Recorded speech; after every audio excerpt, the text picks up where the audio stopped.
Coup de gueule, coup de gueule, coup de gueule. Bonjour à tous pour cette vidéo. Et je voulais parler en ce moment, on parle beaucoup de ce monsieur qui fait les légumes sans eau. Et je voulais aussi donner mon point de vue. Alors, alors moi, je suis cubaine, vous le savez. Je viens de Cuba. J'ai des grands-parents en culture, apiculture et permaculture. Et vous avez pensé un seul moment que ces gens qui font la permaculture à Cuba, où il n'y a pas de machine, il n'y a pas peut-être de l'eau non plus et tout. Mon grand-père, je vous dis, mon grand-père, il est avec une bâche, et lui tout seul. Et ils font les à la main, enfin à pied. Ils font ça à pied. Vous croyez qu'il arrose? Il n'a pas d'arrosage, hein, parce que lui, il n'en a pas, parce qu'il le fait toujours, depuis toujours. Son arrosage, il n'en a pas, il n'y a pas les moyens. Et donc, qu'est-ce que je veux dire avec ça? Je veux dire uniquement qu'on juge trop vite, qu'on écoute des choses trop vite, qu'on ne sait pas, faisons nous-mêmes notre réflexion à ces propos-là. Moi, je sais que en vivant dans ce pays-là avec mes grands-parents qui font ça, mes grands-parents qui font ça et tout, je sais bien qu'ils peuvent cultiver son eau. Pourquoi? Parce que tout d'abord, ils se lient à la pluie. Donc, ils vont faire les semis, ils vont s'arranger pour que ce soit une bonne période pour la pluie. Ils vont faire les semis à ce moment-là. Alors, s'il ne pleut pas, ben alors les semis vont capter, disons, cette humidité de la terre. Ça va prendre un peu plus longtemps. Style, si c'est une semaine à germer, ben, ils vont prendre 2 semaines à germer. Mais c'est comme ça qu'ils font. Et, après, si plus tard ne pleut pas ou alors il y a des granis, enfin des petits cailloux là, des glaçons, ça il n'y a pas à Cuba, mais il y a des ouragans, ça peut foutre en l'air toute une culture. Une période de sécheresse énorme.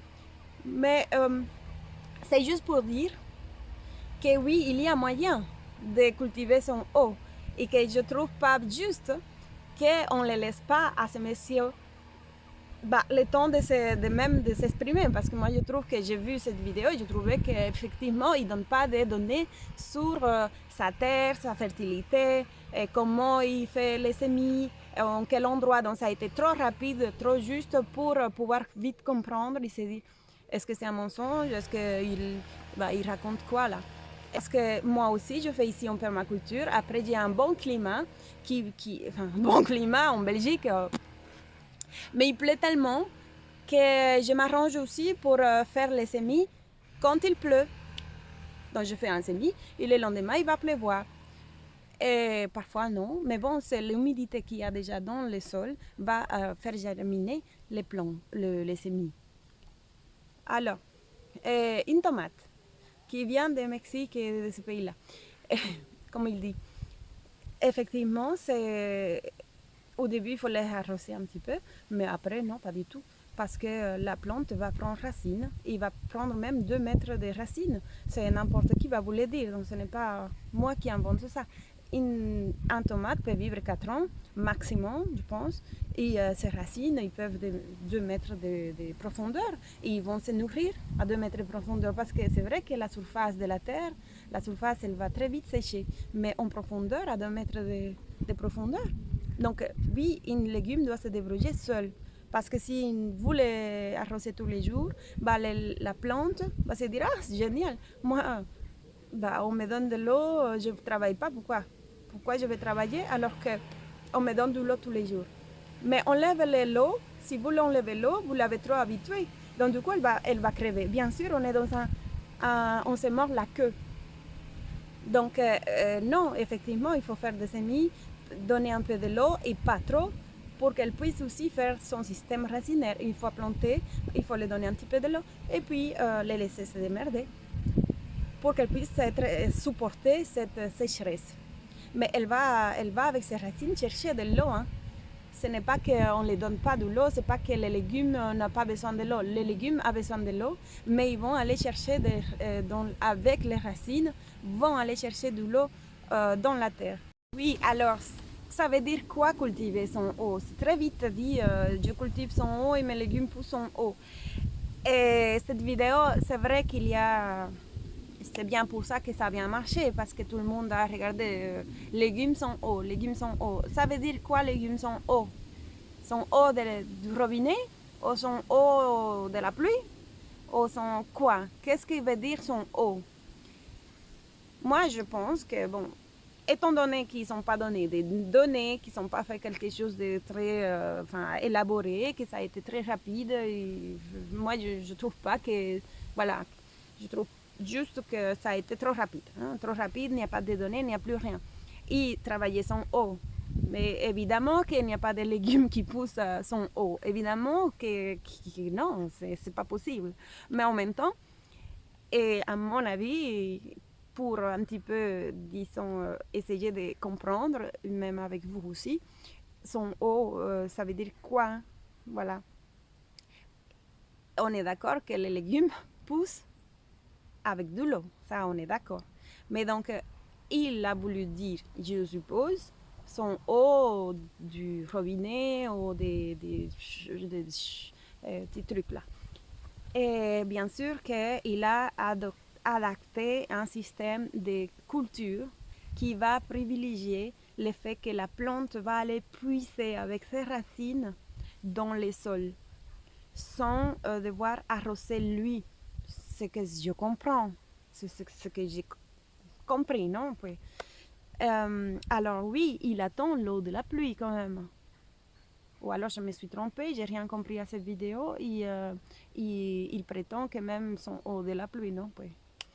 Mais moi, ce que j'ai compris, je vous le partage bien sûr, ce monsieur, il a voulu dire peut-être que c'était son arrosage de la ville, son arrosage d'un point d'eau, etc.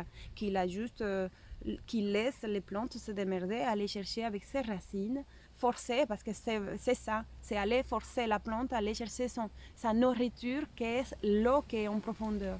Ça, je suis d'accord, et je le fais moi aussi, je ne suis pas la seule, et lui n'est pas le seul, il y a des milliers qui font ça, parce que moi, dans ma manière de cultiver, dans ma manière, dans ma tête, c'est que je m'en occupe au début, tant qu'ils sont petits, en godet, etc., parce qu'ils gèlent, parce qu'il fait froid, et parce qu'il faut maintenir l'humidité. Mais par contre, une fois qu'ils sont à l'extérieur, je ne m'occupe pas. Mais je peux les voir comme ça, que je ne m'occupe pas. Et c'est toujours comme ça que je le fais, mais toutes mes graines, toutes mes petites semences, etc., ils ont toujours été comme ça. Alors peut-être je vais acheter quelques-uns et je vais acheter des plantes, des petits semis, je sais pas, n'importe, et je les plante.